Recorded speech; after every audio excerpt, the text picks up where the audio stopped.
अस्सलामुअलैकुम। मुलाहिज़ा कीजिए किचन के चंद आज़मूदा टोटके।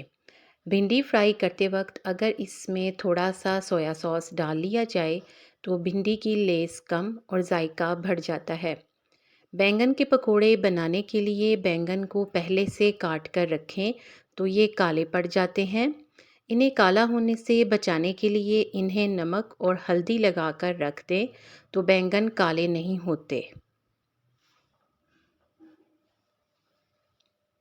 बिरयानी को दम लगाते वक्त देगची में सबसे पहले कोरमा की तय लगाने से चावल देगची के साथ नहीं चिपकते। गोश्त को गलाने के लिए कच्चा पपीता ना हो तो कचरी पाउडर का इस्तेमाल किया जा सकता है।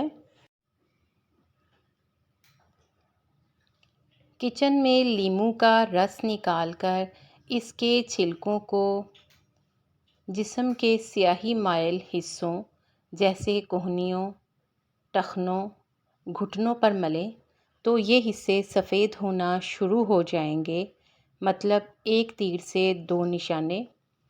टमाटर को हंडिया में डालने के अलावा थोड़ा सा टमाटर चेहरे पर भी लगाया जाए तो ये बेहतरीन मास्क का काम करेगा।